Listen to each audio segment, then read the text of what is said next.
The house, or oikos, was a residence for Greek families and their slaves. Contrary to modern houses, which look outward, the Greek household was built to look inward on a courtyard. The courtyard was the house's central fixture.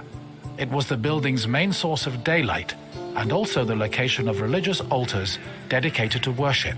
The building itself was made up of familiar accommodations, including bedrooms, storage rooms, a kitchen, and a living room. Women were generally in charge of tending to the home, which in Greece was called oikonomia, a term that inspired the modern word economy.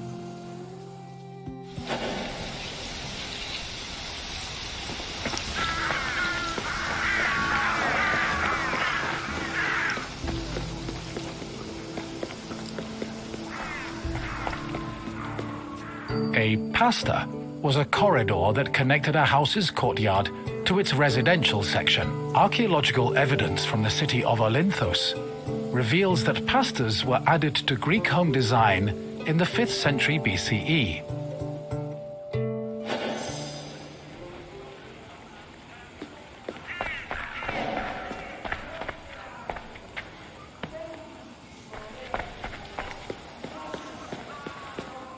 Greeks had no qualms about combining their work and their private lives, and many of them worked from home.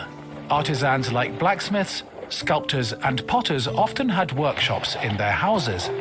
Some even operated small stores to sell their work. Similarly, doctors were known to treat patients in special offices located in their homes. Women also worked in the house and were responsible for making textiles, as well as producing clothes and supervising weaving, which was carried out by slaves. If the household was wealthy enough, they could even produce a surplus of textiles to sell in times of financial difficulty.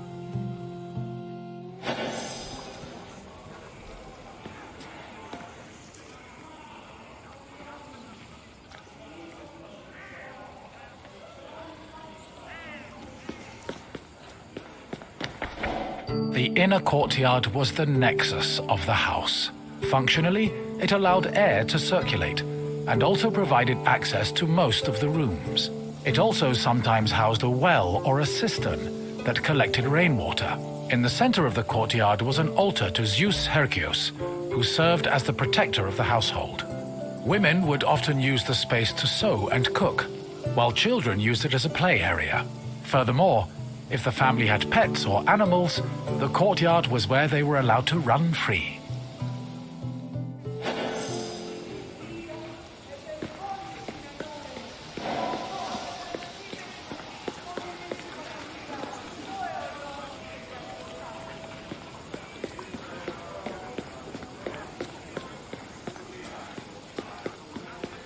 The bathroom was located in the back of the house. Much like today, it was used for cleaning and washing, although the Greeks used chamber pots instead of toilets.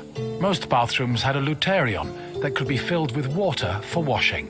Mirrors, razors, strigils, and sponges could also be found in the bathroom, along with small vases called arebaloi, which were usually filled with perfume or oil.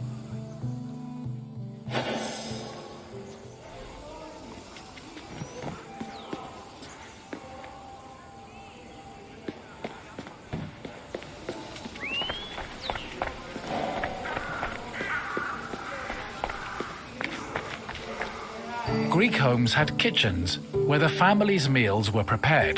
The Greeks did not often eat meat, except during special occasions like banquets or after sacrifices.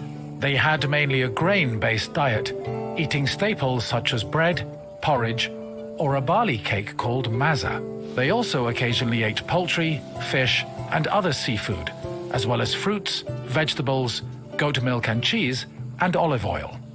Food was cooked on a tripod, or sometimes in a klebanos, which was a sort of mobile oven.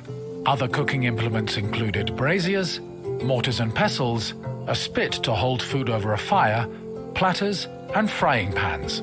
The family also used the kitchen to store food in containers called pithoi.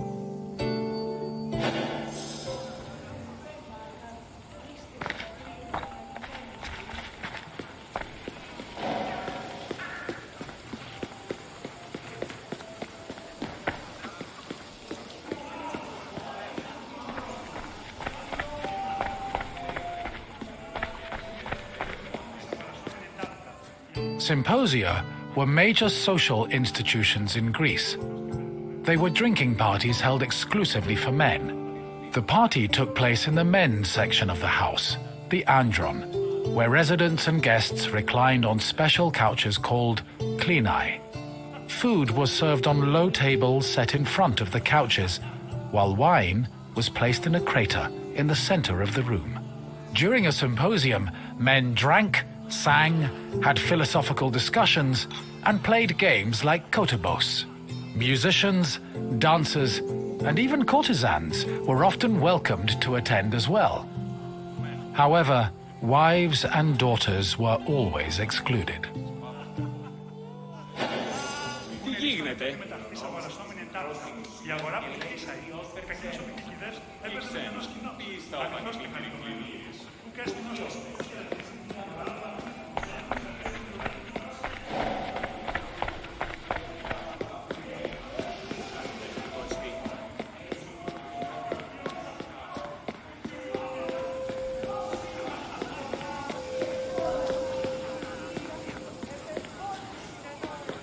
The Pyrgos, or upper stories, was the women's quarter of the house, where they could pursue their activities and observe the city without being seen themselves. The rooftops were also used in a special rite called the Adonia, a private celebration held in honor of Adonis, which was reserved for women. At the beginning of spring, women filled terracotta pots with soil and lettuce seeds, then climbed a ladder to place the pots on the rooftop. These pots served as the women's very own gardens of Adonis.